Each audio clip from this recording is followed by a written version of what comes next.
All right, welcome to the first of its kind, world-changing manufacturers network. Lisa Ryan has her ears to the ground and her heart in the game. Get ongoing education and new connections right here with Lisa and the Manufacturers Network. Buckle your seat, listen, and spread the word. Here's Lisa. Hey, it's Lisa Ryan. Welcome to the Manufacturers Network podcast. I'm excited to introduce you to our guest today, Tracy Wieder. Tracy has worked in the field of biomedical research for 30 years, starting as a lab technician, then moving into lab manager roles, lab director roles, and finally into her current role overseeing all research labs at the University of Miami Sylvester Comprehensive Cancer Center. She's a recognized expert on disaster preparedness and safety. So Tracy, welcome to the show. Thank you so much, Lisa. I'm really glad to be here. So share with us a little bit about your background and what led you to doing what you do. Absolutely. I started out just in college getting a biology degree and going into laboratories as a laboratory technician. And I was just minding my own business till one day when I lived in Houston, we experienced a tropical storm back in 2001 named Tropical Storm Allison. And it ended up wreaking such havoc on the Houston metropolitan area that I actually saw in the laboratory setting, I saw entire careers destroyed by this event. And I really have now a passion of mine to help out with disaster preparedness information in any setting that I can get my hands on to help people understand that really disaster planning applies to everybody, no matter where they live. So what was it that caused them to lose their careers in that? So in this particular instance, because it was laboratory research, they have very valuable samples that are irreplaceable. They're intellectual property, and they store these samples in liquid nitrogen. So at a very cold temperature that's around 100 and minus 190 degrees Celsius. So even colder. It sounds even colder in Fahrenheit temperature. And because of this disaster, we couldn't get all of the power was out. The backup generators were out, so the elevators didn't work, and we couldn't get the liquid nitrogen supply up to the laboratories. So their liquid nitrogen evaporated off, and all of their samples were lost because of that. And on top of it, there was no power, there was no air conditioning. And in that particular event, we also had a morgue down in the basement of that building. And so there were that had not yet been embalmed that were also part of there was a large flood, and which made the area a biohazardous area. So nobody could re-enter for about 3 weeks when they let us go in just to remove some samples. But we were really out of the lab for about 3 months while they were trying to clean up the biohazard zone and just dry things out. Wow. And I can't think of a time in our history, the last couple of years, and actually the last couple of weeks with hurricanes coming through, that disaster preparedness is such a key issue. First, we're dealing with all the shutdowns and the turnarounds from a worldwide pandemic that we hadn't seen since 1918. Yes. And realizing how important that was. And it was interesting to see how some companies could turn on a dime and go from manufacturing metal stampings to all of a sudden they're making masks and they're making respirators and stuff. So some companies were able to turn around and others just weren't. And then, of course, with Hurricane Ian going through in the last couple of weeks, devastation. But I also think that with the hurricane, not the people in Florida are used to hurricanes, but would seem their disaster preparedness would be a little better than most because I don't want to say they're used to that, but they get it more than we do in Cleveland. So talk about a couple different types of preparedness when you have something unexpected, yes, pandemic, and then unexpected, like a hurricane. Exactly. So I guess I'll use this opportunity to just mention the different types of disasters too, along with answering your question. So as you said, there's the expected and there's the unexpected. And I always categorize it into, severe weather events. So yes, it could be hurricanes, but in other parts of the countries, like hurricanes and floods, but it can be mudslides, blizzards, tornadoes, and then all of the things that are not natural disasters, as you said. So a hurricane, we have some notice. An earthquake, you don't, right? It's just going to happen. A blizzard, you have a little bit of notice, right? And tornadoes are pretty sudden, but then there's fires, right? It's like fires, floods, and fun. There's fires, there's power outages. We had a disaster just in the last year that involved a plumbing contractor coming in and breaking off a fire sprinkler head and instantly flooding the entire building with that, because there's so much pressure behind those fire sprinkler heads. So if you break off that head, you're going to flood that entire building, right? And then, of course, there's epidemics and pandemics, which in the past, I would have said that I would have often asked, say, if I were speaking to people on this topic, I would ask how many people have been through a disaster at work. And now I would argue we've all been through a disaster at work and in our personal lives because of that pandemic. Yeah. So what's most important is just to always be prepared, right? Because if you prepare in advance, then you're not worried about whether it's a fire that you can't predict or it's something that may be like a blizzard that is coming, right? If you're just prepared, then you have your plan, you're prepared, and you'll be able to recover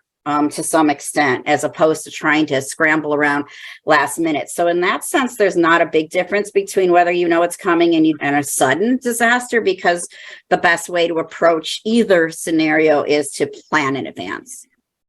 So how does one get started of even thinking about somebody was starting from ground zero to put together a disaster plan? Where do you start? What does that look like?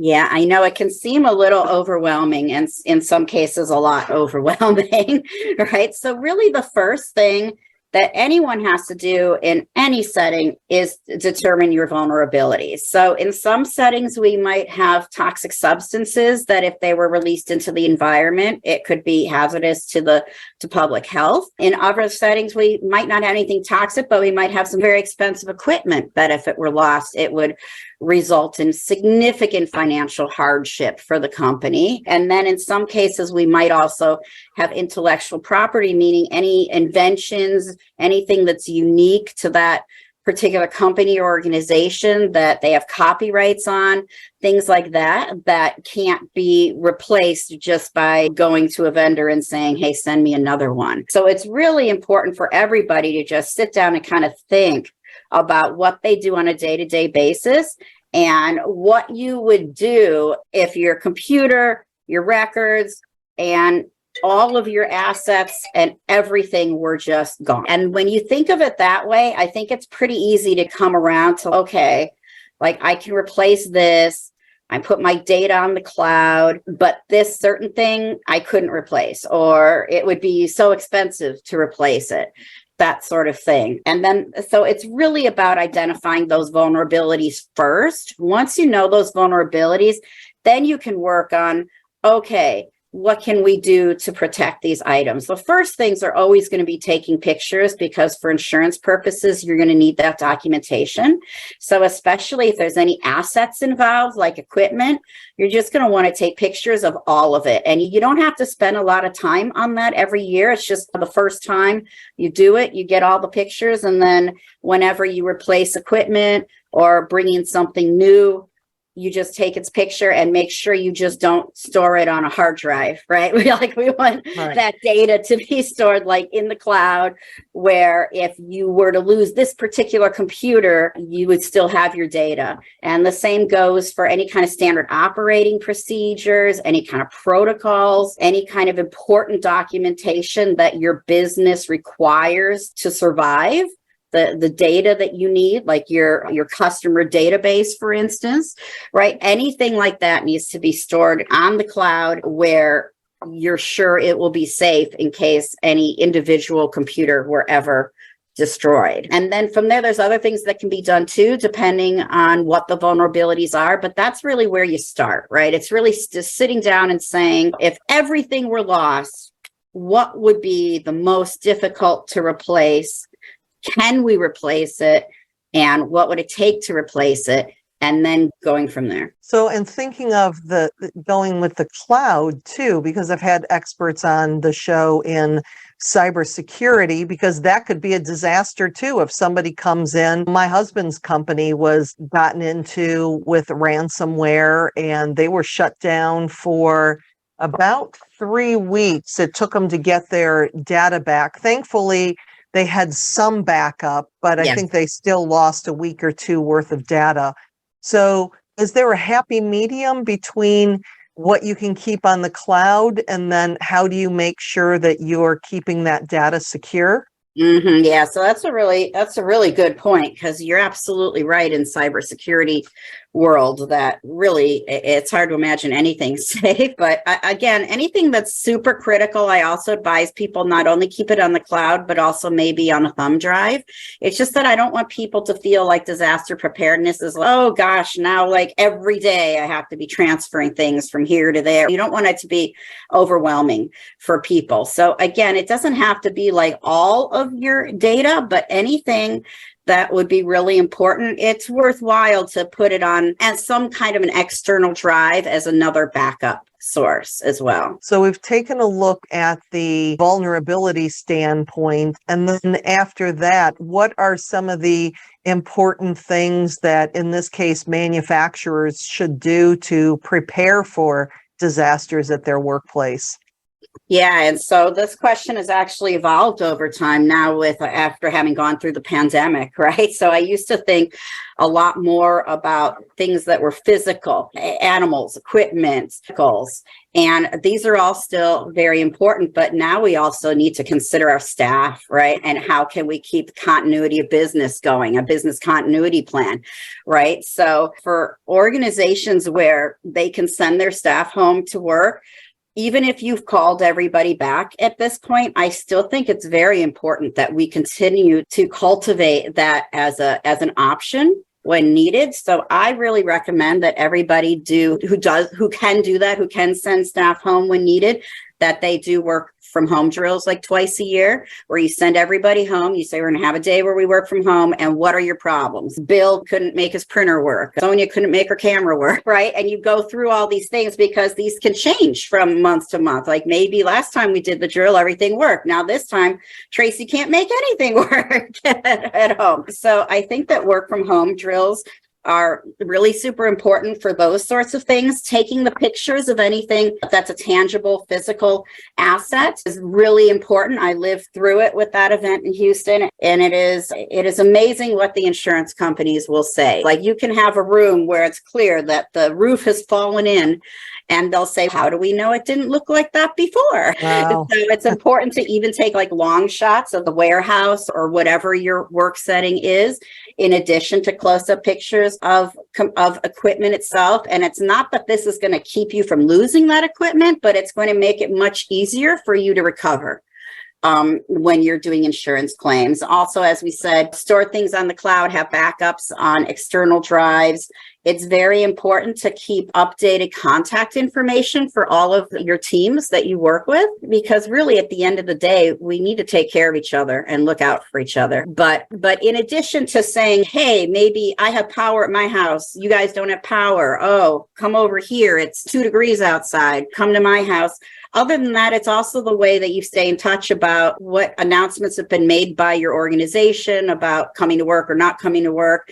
And it's just really important to have that contact information. And then if you have anything that's on an alarm, oftentimes high-end equipment can be on alarms. If it goes out of its operating range, just make sure you test those alarms regularly and that they're working and that they're making contact in the way that they're set up to do. That's really important. I've seen cases where people have a freezer go into alarm on the weekend and they don't have updated contact information, or something was wrong with the connection for the alarm monitoring system. And it's not till they come in Monday and find their freezer thawed and everything inside of it is lost. that they realized that their alarms weren't working.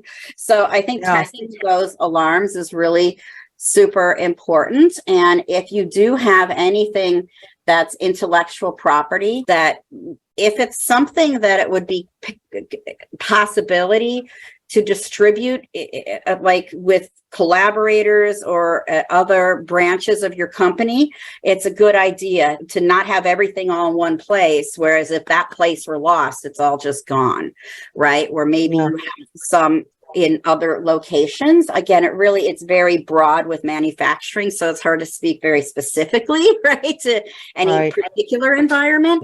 But that's a general gist of it. And then also being able to move things if you see the need. So having a plan in place in advance, like if we know something is coming, do we have a location that we could within advance where, say I'm on the first floor, maybe we get these things up to the 5th floor, depending on what the disaster is. If it's something you can plan for, being able to move equipment or assets or intellectual property around can be really helpful, but you really have to think that through in advance, right? You have to have the right electrical in place if that were needed, the right hookups, whatever utilities, and just space where you know that, okay, this is coming, I'm gonna move these items. And then, so as you had alluded to, it's different in the sense if you know it's coming and you don't know it's coming in the way that it hits us, but the way we prepare for it would really be pretty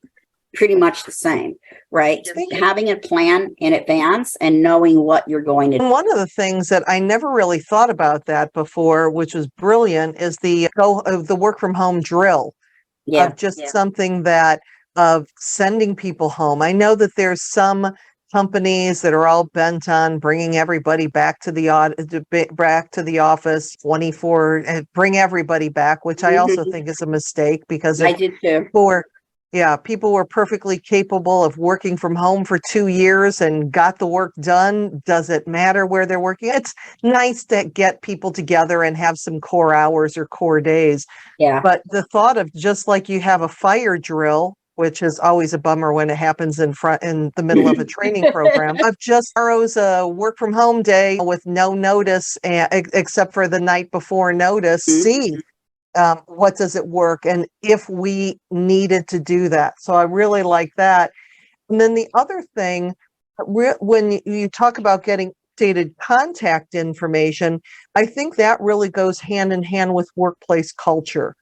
Because you have to create a workplace where your employees, especially your hourly employees, trust you enough with that information, with their home phone number, with their personal email address, so that you can get a hold of them. And even that example that you said of it's 2 degrees outside and we find out that one employee doesn't have heat and somebody else does, and we can start connecting people together and making it about the people, because they are your greatest asset. So I thought that those two were just really good, simple tips for people to. Yeah. And at the end of the day, we just need to take care of each other. So I would hope that most work environments, people are trusting enough that they understand that. Of course, if people aren't comfortable sharing their home contact information, then that's going to make probably a bigger issue. Yes. Probably a bigger issue going on there. They need to be looking for a better work environment, because these are really how, other than just being a humanitarian and wanting everyone to be safe and well, this is how companies show their employees they care, is things like keeping them safe, is saying to them, like, we're going to prepare for a disaster so that you don't have to be without a paycheck for longer than the absolute necessity if something were to happen. And there are some employees who, if work shuts down, they are without a paycheck, right? And so that's another way of showing that we care for our employees, is to try to say, I'm going to prepare so that we can recover quickly and we get you back to earning money if there were a fire or the worst were to happen. And so, yeah, it's part of the culture too, of just, does the organization care enough? Because we think about, again, in disaster planning, our intellectual property, our machinery, our equipment. But when things happen, and I think that we really saw it during the pandemic, of the importance of empathy, of reaching out to employees and saying, hey, are you okay? What do you need? How can we support you? How can we be of assistance to you? And sometimes just making the call. As a member of the National Speakers Association, I was on the task force that we reached out to every single member in the state of Florida after Hurricane Ian.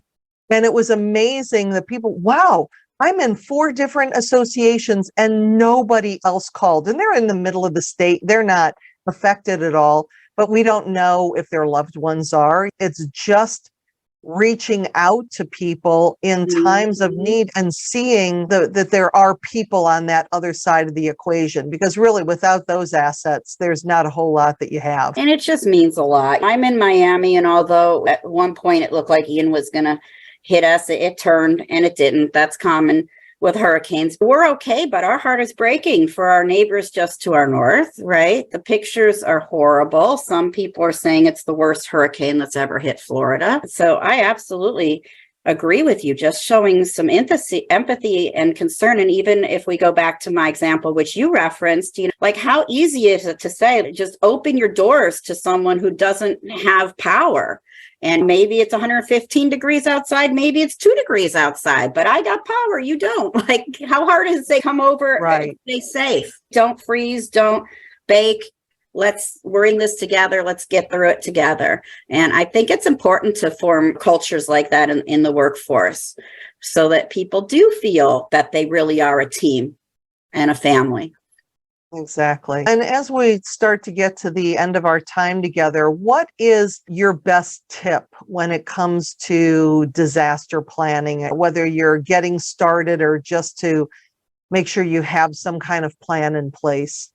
Yeah. So the best tip is just what you said, is to have a plan, right? That's the number one best tip. So once you're there, you're in really good shape. But yeah, and as I said earlier, but I'll emphasize it again, is as you're making that plan, just think about what your vulnerabilities are, right? What are your most vulnerable? Or sometimes for some organizations, those vulnerabilities are actually going to be what are your most critical functions, right? Like how can we shuffle people from here to there? Cross-training has become vital for this, right? What if you have a team of 6 and 5 of them are all out sick because there's a pandemic? You got to make sure that one remaining person that you're going to stick in a bubble to make sure they don't get sick, that they've been cross-trained so they can cover other work, right? So cross-training is critical so that we can leverage our workforce appropriately. And then, so as I said, when I'm saying vulnerabilities, you have to sort of think very broadly, like maybe you don't have assets or chemicals that would be dangerous, but what if 3/4 of your workforce were out, right? And so that's where you can realize things like cross-training become super important. Or maybe you don't have many people on your team to cross-train, but can you work with another team at your organization, or even another similar organization where you could all work together to help staff each other until the end when there's just no more staff left. Yeah. Well, and I think it's part of asking the questions that you would never think about asking and hoping that you never have to have the answer to those or to have that. But it's a nice insurance plan. I never in a million years would have asked myself, gee, I wonder what would happen to my speaking business if a worldwide pandemic shut down the meetings industry. You know, it's a question that is beyond our level of comprehension, but I think that the last couple of years have really shown us that there's no question that is too out there to ask, but because just getting that preparedness, and hoping that it doesn't happen, but if it does, at least your business can continue.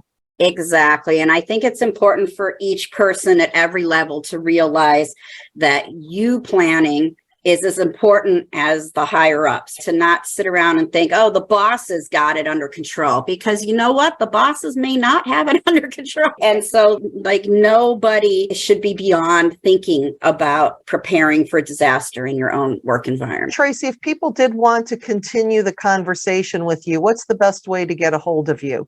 Yes, absolutely. So I can be found on LinkedIn with my name if you search for Tracy, Tracy, Wieder, DER with the Miami location. And I'm also going to give out my email in case anyone wants to email me directly. So that would be T and then my last name, Wieder. So WIEDER at med.miami.edu. And I'm happy to help anybody who has any questions. Please feel free to reach out to me. Wonderful. Tracy, thank you so much for joining me today. Thank you so much, Lisa. I really appreciate the opportunity to talk about this with your audience. I'm Lisa Ryan, and this is the Manufacturers Network podcast. We'll see you next time. Thanks for listening to the Manufacturers Network podcast. Do me a favor and share this podcast with your friends and colleagues so we can grow this network and connect more fantastic folks just like you. You can either send your buddies to the website at manufacturers-network.com or share the Manufacturers Network podcast on your LinkedIn, Facebook, Twitter, Instagram, or wherever you and your industry friends hang out. The bigger and faster we grow the network, the stronger and deeper the community we'll all have. Thanks again, and I appreciate you.